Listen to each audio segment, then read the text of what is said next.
Happy Thursday and welcome to another episode of Hornets Daily, your one-stop shop for all things Charlotte Hornets. As always, we're presented by the good people over at FanArc, and I'm your host, Vance Ballard, but you know by now you can call me VB. Want to thank everybody for joining us out there today, watching along with us. If you haven't already, hit that subscribe button, leave a like and a comment down in the comment section. You know, we enjoy watching you guys interact down there, hearing some of your thoughts on what's going on the program and continuing to grow and build this Hornets Daily family here on the show. We've got a full docket for you on the program today, going to feature heavily last night's victory in Greensboro over the Memphis Grizzlies. We're going to talk a lot about that victory today on the show. We're also going to talk about Miles Bridges and his stellar performance. He's in full regular season form as the Hornets four stays hot. We'll talk a little bit about that today on the show. Was last night indicative of a new LaMelo Ball that we're going to see more of throughout the season? Is he turning a corner? Is he changing his style of play? We'll talk about the complete game that he played last night and what that means for things to come this regular season for the Hornets. And then we're going to wrap the show up talking about Moussa Diabate. It was his time to shine last night. Still didn't start, came off the bench, but he got the lion's share of the minutes, and he took full advantage of them. We'll talk about Moussa's performance and, again, what the implications it may have on the starting center position going forward, as the regular season is now less than 1 week away. You know, we don't beat around the bush here on Hornets Daily, like to dive headfirst right into the program. That's exactly what we're going to do here again today. The Hornets blew out the Memphis Grizzlies in Greensboro last night, 145-116. A stellar performance all around from the Charlotte Hornets, a complete game on offense and defense. They took the floor in the home of the Greensboro Swarm, and right from the opening tip, they swarmed the Memphis Grizzlies. Once again, back-to-back games now, the Hornets are able to come out fast, start off strong, and pull away and get a lead after the first quarter. 37-30 last night was the score heading into the second frame, so it wasn't just a lead. It was a pretty sizable lead and a pretty big number, with 37 points in the opening quarter for the Hornets last night. It wasn't just the first quarter, though. As I mentioned, this was a complete game on both sides of the ball for 4 straight quarters from what looked like a very real NBA basketball team, the Charlotte Hornets, last night. This team, this roster, looked as if they are ready to take that next step. They're ready to make the progress we've been talking about all summer. This last night's performance showed that they are ready and willing to make that run at a play-in spot, at a playoff spot here in the Eastern Conference, as they looked good again on both sides of the ball. I mentioned Kalkbrenner got his second consecutive start, but the change in the starting lineup was Khan for Colin Sexton on Wednesday night. He was the one out there running with the ones. Although Colin Sexton did play 25 minutes off the bench, he scored 13 points on 5 of 7 shooting, so an efficient night from Sexton off the bench as well. He was able to make his time he was able to make it worth it when he was on the floor for his time. For the first time all preseason, I thought this Hornets team had everything clicking, all facets of the game. Both sides of the ball hit at the right time. 51% shooting from the floor, 40% from beyond the arc, and a much improved from Game 3, 77% from the free throw line. Moussa even went 6 of 8 from the charity stripe. And it was also the first time we really saw the passing ability of this team on full display. We've talked at length about LaMelo's passing ability, about Brandon Miller's, about Con Knipples, Colin Sexton, Liam McNeely. All the guys on the team they have the ability to pass the ball. Some of those guys have better than elite ability to pass the ball, and they put that on full display last night.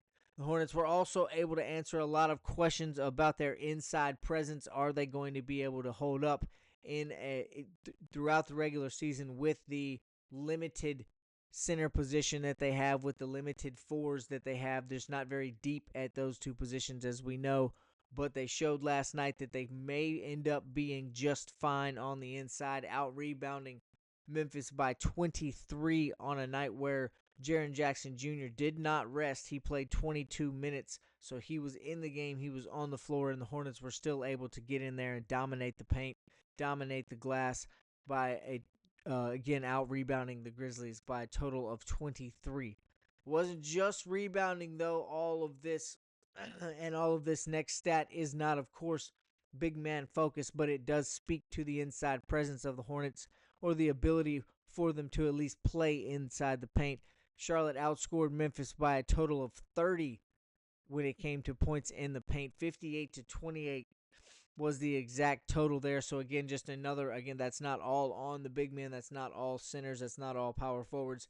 It is a lot of drives and a lot of created shots in the painted area, but it does speak volumes to the Hornets' ability. It does show that it's not, we shouldn't be as scared as we thought about their presence in the paint, about their presence on the inside, their ability to play there on both sides of the ball. They they showed that they have that capability as well. Last night, they're going to be just fine on the inside. Shouldn't nothing to worry about in the paint. There's been some questions from the chat. There's been some questions from the overall media about Sion James and what his role could be. There's been he did not play in the last preseason game. There were some questions about that in the chat as well. He got 15 minutes on Wednesday night, so he was able to make his presence felt. He was able to score 8 points on 3 of 6 from the field, 1 of 4 from 3. He grabbed 3 rebounds and added 2 assists and a steal to go along with it, so he fully utilized all of his time, all 15 of his minutes on the floor on Wednesday night. Sion James took full advantage of that time. It's nice to see him playing well on a court he's probably going to have to get very familiar with as the season unfolds. He'll be spending a lot of time with the Swarm. But all jokes aside, he did show that if necessary, he can step in and make positive contributions to this roster as well. Sion James, we know, is already probably a top 5, actually not probably, he's already definitely a top 5 defender on this Hornets roster, and he certainly isn't 5, probably not 4 either. That in itself is going to get him some minutes on the NBA roster in the rotation this season at some point, but he will be spending the predominant amount of his time in Greensboro, so it was nice to see him playing comfortably in that building. If he can continue to stack up performances like that, he won't be there very long, though. Khan, I mentioned, got the start on Wednesday night, but he did not have the best performance, just 3 of 7 shooting from the field. 3 of 6 from three-point range, so all of his makes there were three-pointers. Did not hit a 2-point jump shot, but he did have 4 assists and finished with a plus 21 on the stat sheet. So that's not the worst performance, but the struggles were still evident from Knipple. But I'm not saying this to say it's a problem. I'm not saying this we should start worrying about Khan. I've got no concerns. I don't think this was an issue at all. It's just It's just another one of those preseason games. It's a night he's got to flush. Just not a good night. He's got to get past it and move on to the next one. We know he's going to be big here on this roster.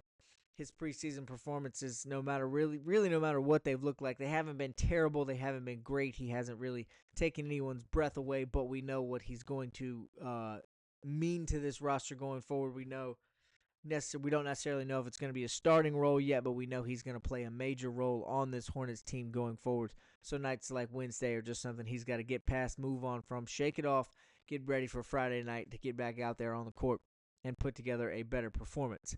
Now, some of my main takeaways from this game, 2 of the big ones that I have, are that if he can stay healthy, we are in for a very different version of LaMelo Ball this season. He played a different style of game on Wednesday night, which we'll talk about here in a few minutes. But if he stays healthy, I think we're in for a very different, very good version of different in a good way version of LaMelo Ball this season. And the second takeaway is we might be closer to the Hornets starting a rookie at center than we originally anticipated. We'll talk a little bit more about that as well. But I mentioned it earlier in the week, but things are certainly starting to heat up in that position battle for who's going to be the starting center next Wednesday. We've talked a lot this summer about the possibilities of Miles Bridges being moved on from, about him being packaged in a trade deal, about the Hornets wanting to get rid of him while he still has some value and they can get something in return. Or if not that, the need for him to return to his 2021 form, the need for him to get back to his higher shooting percentage, to his better offensive efficiency. And on Wednesday, he did just that. He performed pretty much exactly the way the Hornets need him to if they want to be successful for this whole season.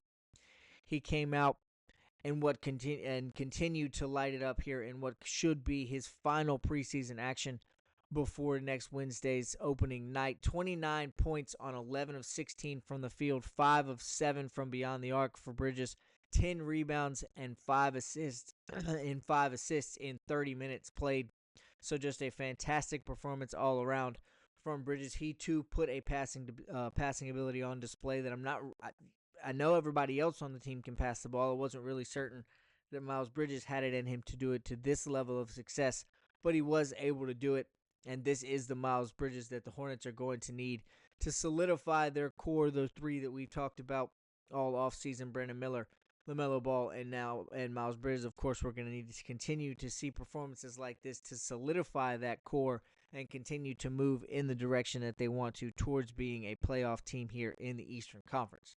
Now, I'm not saying Miles needs to go out and score 30 a night, don't get me wrong, but the efficiency that he did it with, the shot selection, were that of an all-star caliber player, which we know Miles can be if he is clicking on all cylinders, if he is bringing his A game each and every night. And that's more of what I'm saying, is he needs to bring that A game. He needs to come and have nights where he goes 11 for 16 from the floor. He needs to be able to shoot 5 of 7 from 3. I'm not saying every night, but if he can do that in a pretty consistent clip, if he can keep that three-point shooting percentage high, continue to shoot like from the free throw line just 2 attempts, but he made them both, and grab rebounds and be that kind of all-around performer that the Hornets really need to lean on, that will be huge as he tries to slip into a veteran leadership role this season in his own right. His last 2 performances have shown that Miles took his offseason very, very serious, and he's in the right place. He's in the right mindset. He's playing the right type of basketball to have a big year and to slide into that veteran leadership role like I was talking about. He's someone else that the mentality and intensity of Colin Sexton can trickle down to, can rub off on, and really go a long way for this Hornets team as they continue, like I say, to try to build towards that goal of making the playoffs here in the Eastern Conference, making a bit of a run. And another guy that's going to be crucial in them doing that, in them making that run, is LaMelo Ball. And I said earlier, just a few minutes ago, one of the takeaways from this game is that we're going to get a very different version of LaMelo Ball this season going forwards, if Wednesday night is any indication. Again, he played a very, very complete game all around. In 28 minutes on the floor, Ball had 23 points, 7 of 16 from the field, 4 of 12 from beyond the arc. So if there was somewhere you wanted to nitpick at, it could be his three-point shooting. Took 12 attempts, only hit 4 of them. So, if you wanted to pick at something, it may be that. He brought down 5 rebounds, had 8 assists, and 1 steal to go along with that as well. Now, again, those total numbers aren't blow your mind away or knock your socks off type numbers. Only 23 points, that's fine. But we know LaMelo is capable of much better than that. The 5 rebounds, 8 assists, and 1 steal are numbers worth focusing on, however, as those are very good numbers for LaMelo Ball, especially for the LaMelo we're used to seeing. And he didn't take as many ridiculous shots last night, or shots that you could consider ridiculous. I know some of them you have to live with, but he did not take that. He did not take that many. He displayed that elite passing ability over and over and over again that we've talked about all summer. He showed. I don't know that he listens to a lot of the critics, but if he does, he showed them last night. He has in his bag all of the capabilities of silencing those critics going forwards this year.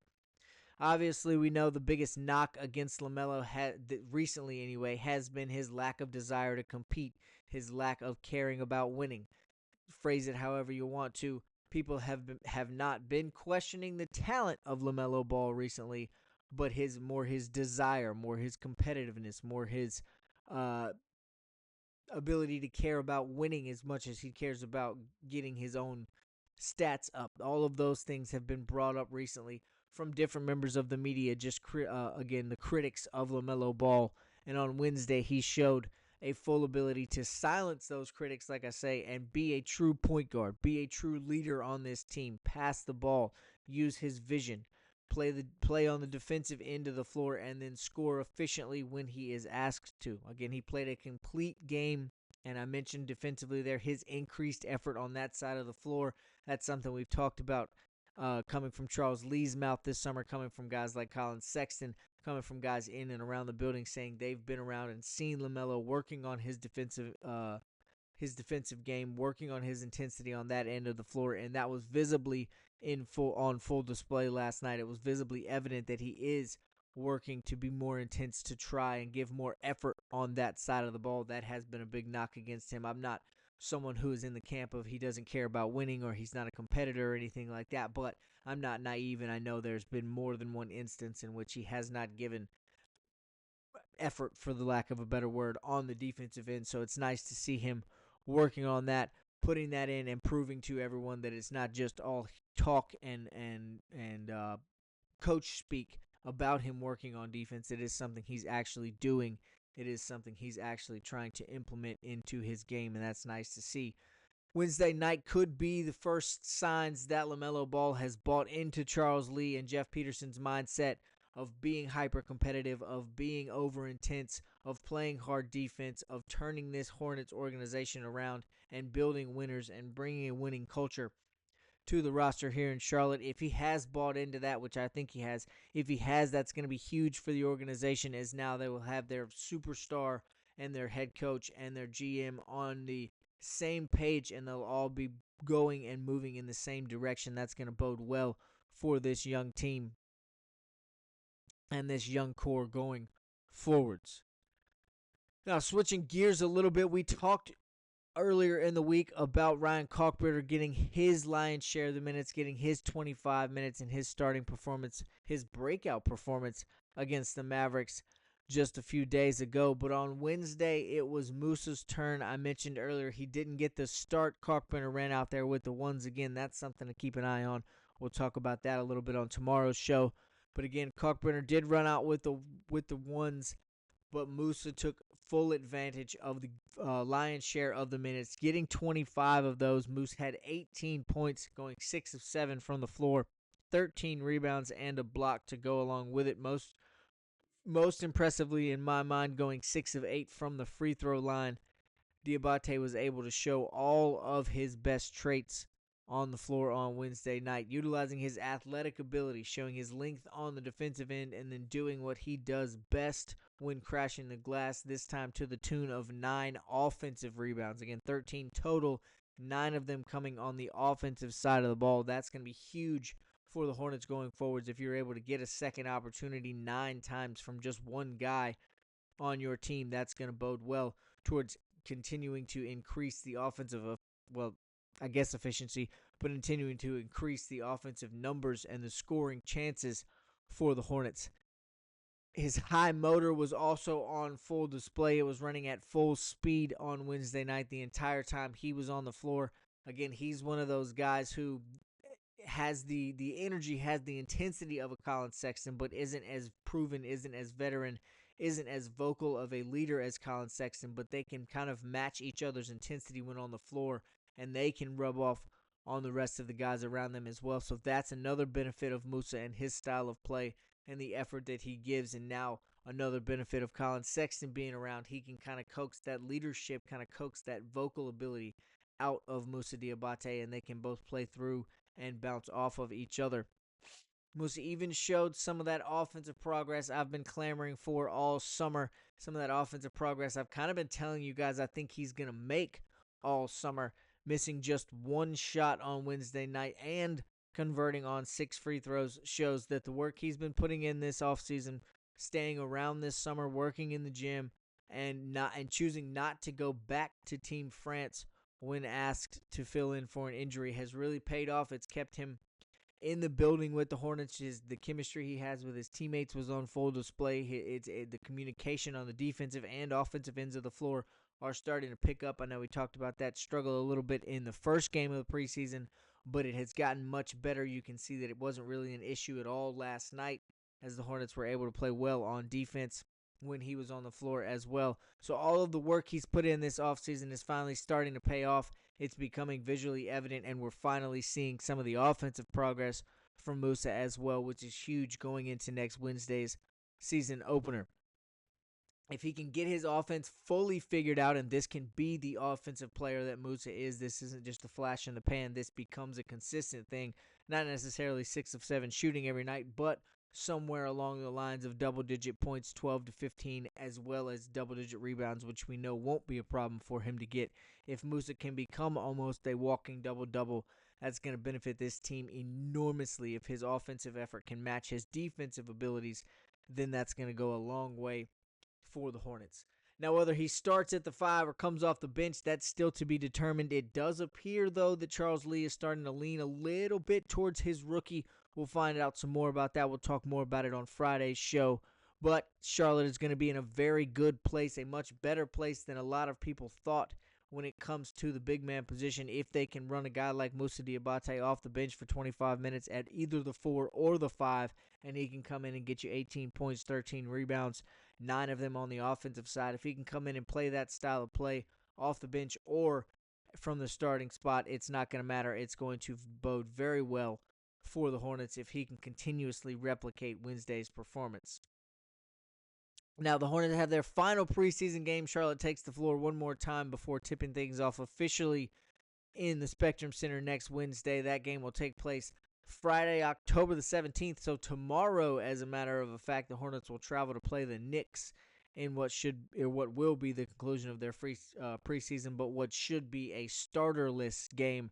I would imagine we don't see much from them. Get a lot of young guys, a lot of action. We'll talk a little bit more about that on tomorrow's show. That's going to do it here for today's episode. As always, thanks for watching. If you haven't already, smash that subscribe button, leave a like and a comment. Let me know what you think about the Hornets' preseason performance so far and what you expect from the game in Madison Square Garden tomorrow night. As always, thanks for watching. We'll catch you next time on another episode.